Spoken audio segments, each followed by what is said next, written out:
You notice the people who leave early. The ones who find a reason to step out the moment a room stops being managed. You notice the silence that moves across a dinner table the second you stop performing the version of yourself they can handle. You've learned to read the small things, the flicker of relief when you turn down an invitation, the way a conversation quietly rearranges itself after you walk away. And for years, you carried all of that as proof of something wrong with you, something too much. Something that didn't quite fit, but you also notice what nobody else in that room seems to catch. The lie they all agreed to leave unnamed. The addiction everyone quietly absorbed into the furniture. The wound that's been handed down across 3 generations and now just looks like personality. You can see the whole structure of it while they're still debating the surface details. That's not a sensitivity problem, that's a different kind of perception, one the system doesn't know how to quiet. You've spent years translating yourself into a language your own family couldn't quite hear, offering the most careful, edited version of your life, the career they could approve of, the boundaries disguised as being busy, the silence that passed for peace. And still the rejection came anyway, still the holidays arrived with their small exclusions. Still the group threads formed without you. Still you were the one left explaining why you couldn't just let it go. Why you couldn't unsee what you'd already seen. There's a door at the far end of all of this, left open. None of them walked through it. None of them even saw it. It wasn't hidden, it was just invisible to anyone whose eyes had been trained on the surface of things. You've sensed it for years. That opening just at the edge of every rejection, every dismissal, every moment you were made to feel like the problem in a room full of problems nobody would name. You felt its draft in the quiet after they left. You felt it pulling at you in the seasons when you almost stopped trying to belong. I'll tell you what that door is, but not yet. Not until you understand why they could never close it. There are things you've carried that you couldn't explain to anyone who loved you, not because the words weren't there, but because the words belonged to a language they'd never learned. A loneliness that didn't arrive after something bad happened. It was just already there. Present at 7 years old, sitting at a family gathering, feeling like someone sent to observe a culture everyone assumed you were simply part of. You smiled when you were supposed to smile. You nodded when you were supposed to nod. But something in you was always watching from a step back, always translating. You carried that loneliness through everything, into classrooms where you understood things before they were explained, into friendships where you quietly made yourself smaller to fit, into late nights lying awake with a question you couldn't quite form, only feel pressing against the inside of your chest. Why does everything feel like it's happening behind glass? Why does connection seem to cost everyone else so little and you so much? I want to say something about that loneliness. It wasn't a malfunction. It wasn't a sign that you were broken or incapable of love. It was the first signal from a perceptual system built for a different frequency. You were picking up things your environment wasn't producing, and the loneliness was just the gap between what you could sense and what anyone around you could confirm. I need you to hear this next part directly. Not as a general thought. As something said into the specific ache you've been carrying since you were old enough to know you were different. I'm talking to the one who has felt that loneliness like a second pulse, always there, always humming just beneath every conversation, every attempt to connect. You've believed it meant something was missing in you. Something everyone else seemed to come by naturally.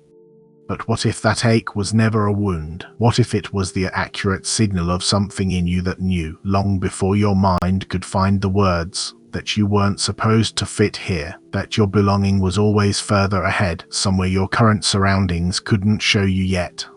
The loneliness wasn't evidence of failure, it was a homing signal, an internal compass pointing towards something that hadn't arrived.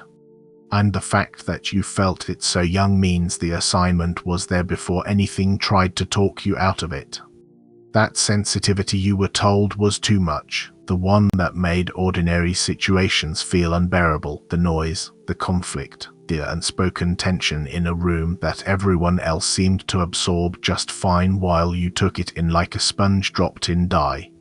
You learned to apologize for it. You learned to manage it, medicate it, get ahead of it before anyone could tell you your face was doing the thing again, the thing that made them uncomfortable, the thing that meant you were feeling something they'd worked very hard not to feel. But that sensitivity was never a disorder.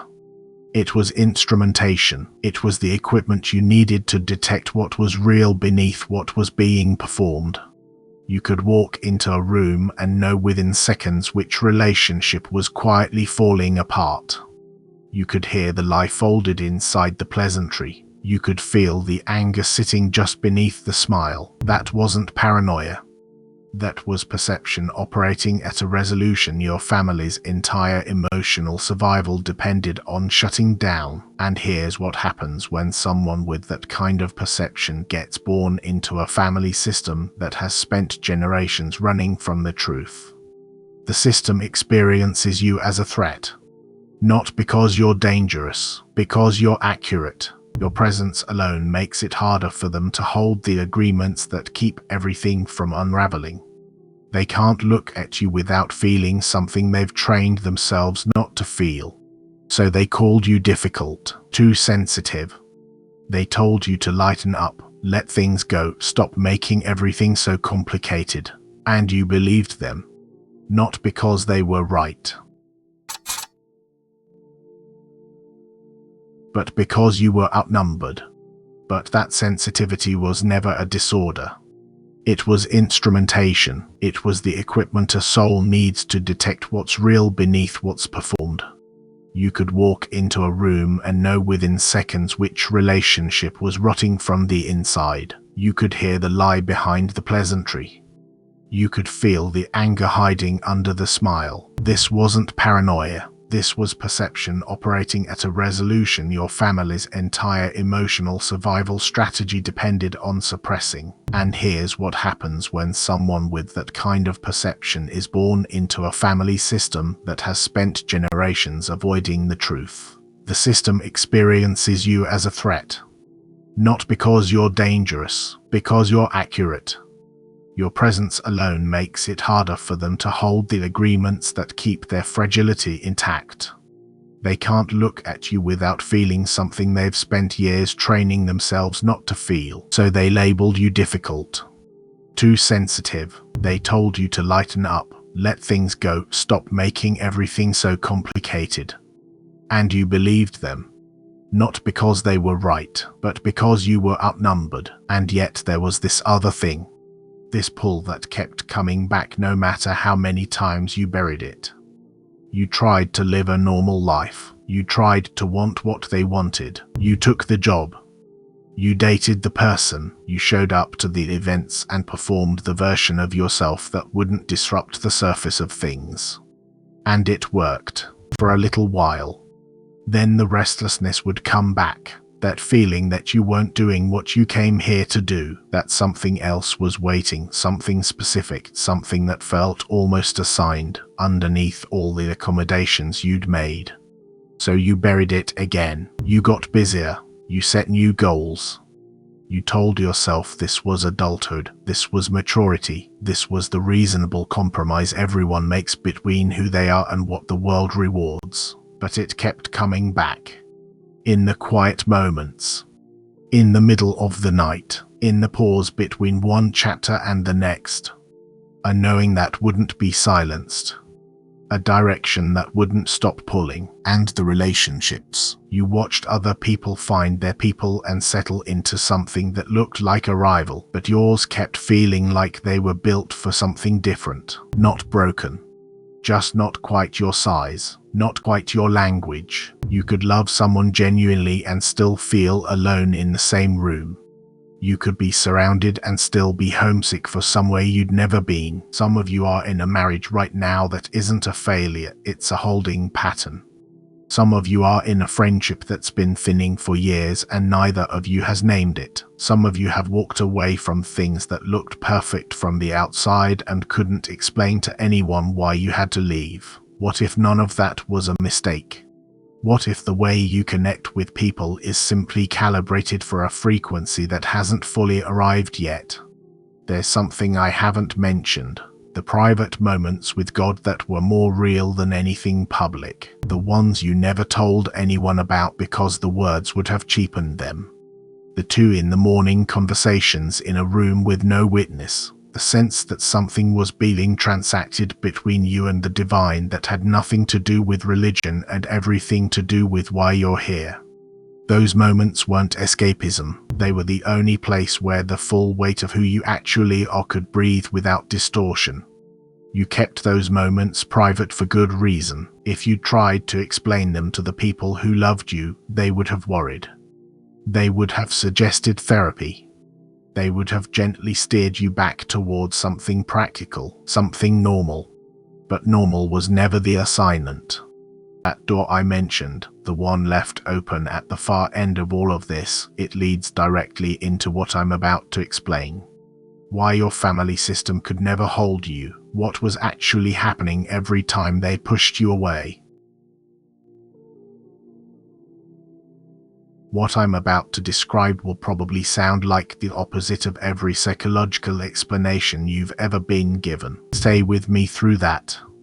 Because the next part is where the whole framework inverts. And once you see it from this angle, you can't unsee it. Opportunities didn't arrive on any schedule you recognized. They appeared late. They appeared early. They appeared in seasons when everyone around you said the timing was wrong. Wait, be more practical, let things settle first. And yet something in you moved anyway. Something in you recognized the window before anyone else saw it open. And then, just as often, the thing that was supposed to arrive never came at all. The job you were qualified for. The relationship everyone agreed was perfect. The door that had your name on it in every human calculation, and it stayed shut while you stood there, confused, questioning everything you thought you knew about how life works. What you couldn't see then was the pattern. Those openings and closings weren't random. They were synchronized to something that had nothing to do with the timeline your family or your culture handed you. You were being routed around damage you couldn't yet detect. You were being kept out of rooms that would have absorbed you into their frequency and neutralized what you came to transmit. Every delay, every denied entry, every detour that made no sense, those weren't punishments for indecision. They were the structural integrity of a plan that required you to arrive at certain places at a certain frequency, and nothing on earth was going to let you settle before you were ready to receive what was actually yours. So you learned to wait. Not passively, strategically. You learned to feel the difference between a closed door and a door that simply isn't your door. You developed a patience that looked like passivity to everyone watching, but it was the most active thing in you. The discipline of not forcing what wasn't aligned. The discipline of not accepting what was beneath your assignment just because it was available. That discipline cost you. It cost you the approval of people who wanted you to be more ambitious in ways they could measure. It cost you relationships with people who couldn't understand why you wouldn't just take the path in front of you. It cost you the version of your life that would have made sense to everyone except you. And here's where the doubt enters. Because I know what you're thinking right now. So you learned to wait. Not passively, strategically. You learned to tell the difference between a closed door and a door that simply wasn't yours. You developed a kind of patience that looked, to everyone watching, like you'd given up, but it was actually the most active thing in you. The discipline of not forcing what wasn't ready. The discipline of not settling for something beneath you just because it was available. That discipline cost you. It cost you the approval of people who measured ambition in ways they could see.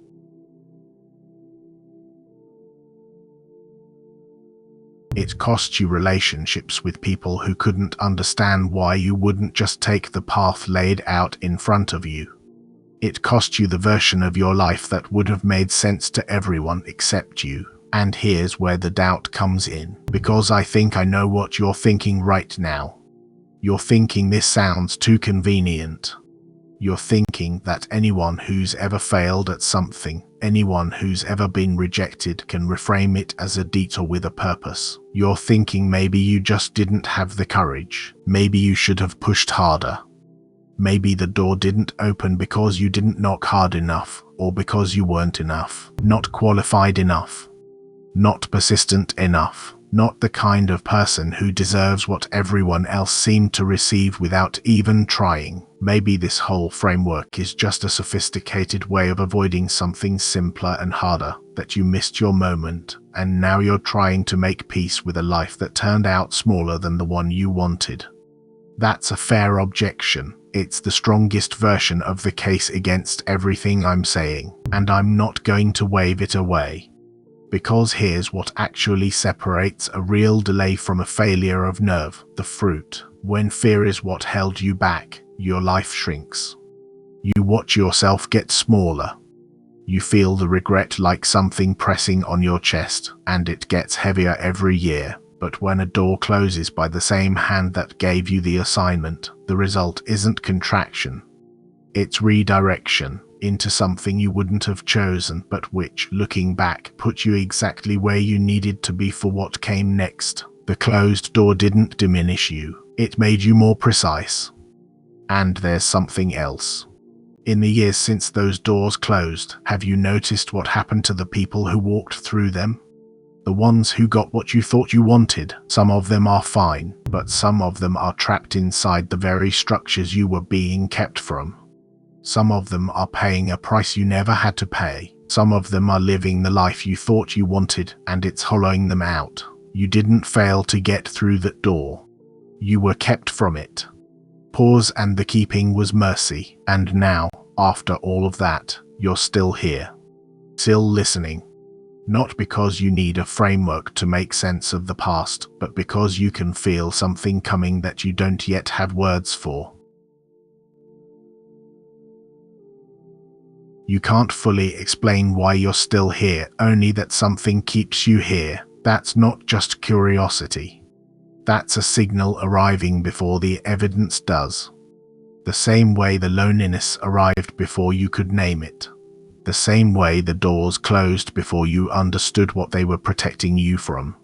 Before I'm done, I'll tell you how to recognize whether you've actually been released from the system you were born into. It won't arrive as a thought.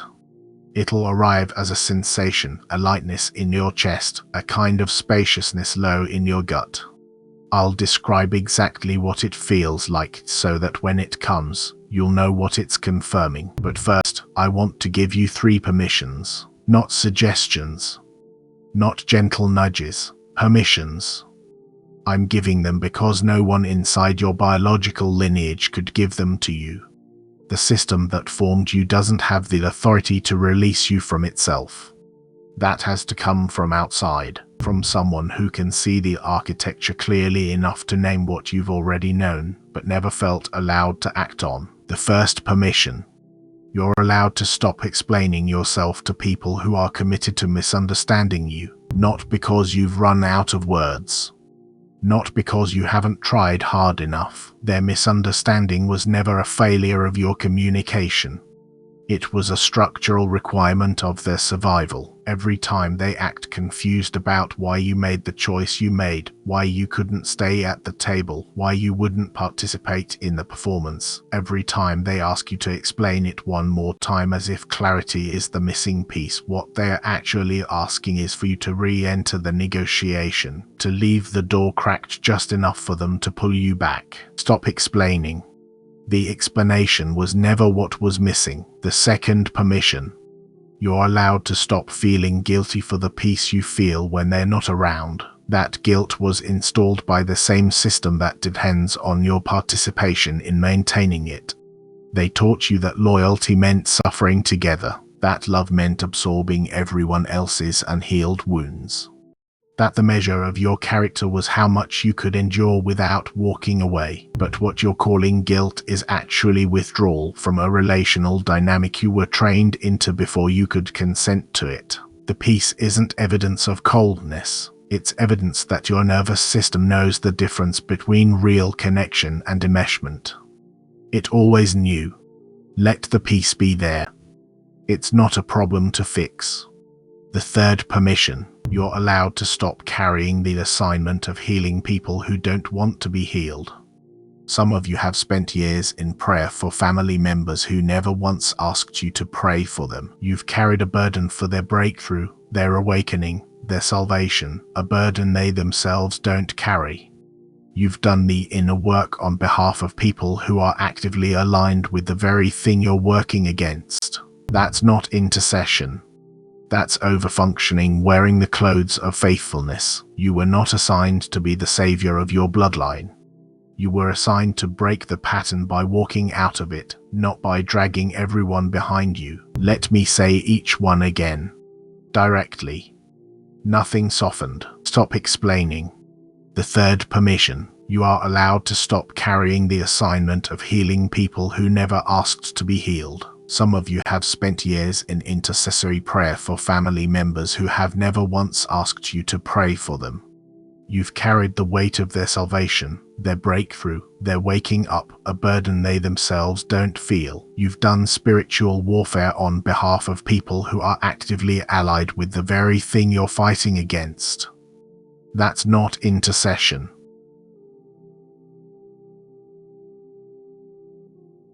That's overfunctioning dressed up as faithfulness. You are not the savior of your bloodline. That role was never yours. What was yours, what has always been yours, is to break the pattern by walking out of it, not by dragging everyone else out behind you. So let me say each one again. Plainly, stop explaining, stop feeling guilty for the peace, stop carrying the healing of people who aren't asking for it. These are permissions your own spirit has been waiting for someone outside the system to speak out loud, and you receive them not because I'm giving them to you. You receive them because they were already true. They've been true since the moment you were born into a system that didn't know what to do with you. The only thing that changed today is that someone on the outside confirmed what your body has been trying to tell you since you were a child. Now I want to speak directly to those of you who have been hiding the thing that is actually yours to do. You know what it is. You've known for years. It's the thing you think about when you're not thinking about anything else, where your attention drifts when you finally let it. It's the work, the creation, the practice, the thing you've built quietly in the back of your mind, like a room you've furnished but never let anyone into. You've kept it private for reasons that felt real. You've told yourself you need more training, more credentials, more proof that it's safe to release. You've told yourself the people who matter won't receive it, that you'll be misunderstood again, that you'll finally put your real voice out into the world and be met with the same silence, the same dismissal you got from your family. I understand that fear. I'm not going to tell you it's unfounded, but I'll tell you what happened the day I finally recorded the thing I'd been hiding. It was spring of 2004. I was sitting at my kitchen table in Portobello, Edinburgh. I'd spent 7 years, 1997 to 2003, building a methodology for ancestral healing, 12 spoken sessions structured for lineage breakers who had no access to teachers, no money for programs, no one to walk them through what I'd learned. I believed in it. I genuinely believed it could help people, but I was also convinced that without peer review, without institutional backing, without the right credentials in a recognized modality, releasing it would be irresponsible, that I'd be exposing people to something I couldn't yet prove was safe. So I borrowed a mini disc recorder, sat down, plugged it in, let it run, spoke the opening words of the first session, and then I stopped. 90 seconds in, I ejected the disc and put it in the drawer where I kept my father's letters. I didn't touch it for over a year. That delay wasn't wisdom.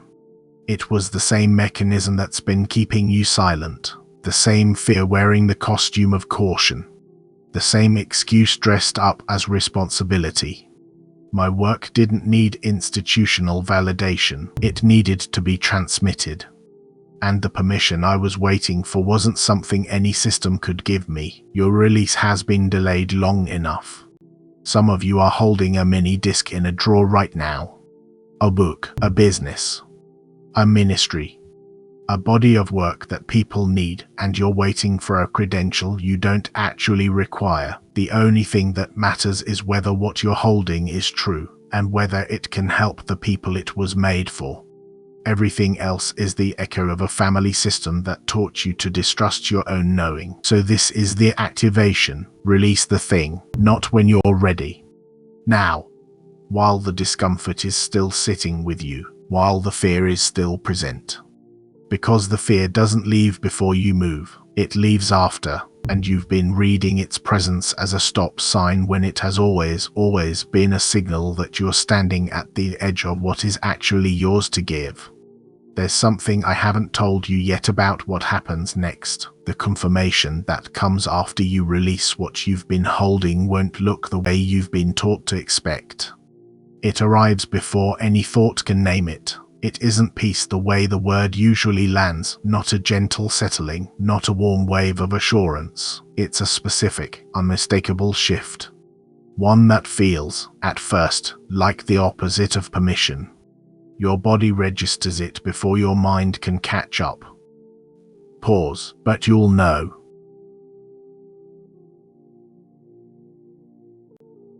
You'll feel it before you have the words for it. Release the thing. Not when you're ready. Now. While the discomfort is still sitting with you, while the fear is still present. Because the fear doesn't leave before you move, it leaves after. And you've been reading its presence as a stop sign when it has always been a signal that you're standing at the edge of what is actually yours to give. There's something I haven't told you yet about what happens next. The confirmation that comes after you release what you've been holding won't look the way you've been taught to expect. It arrives before any thought can name it. It isn't peace the way the word usually lands, not a gentle settling, not a warm wave of assurance. It's a specific, unmistakable shift, one that feels, at first, like the opposite of permission. Your body registers it before your mind can catch up. Pause, but you'll know. You'll feel it before you have the words for it.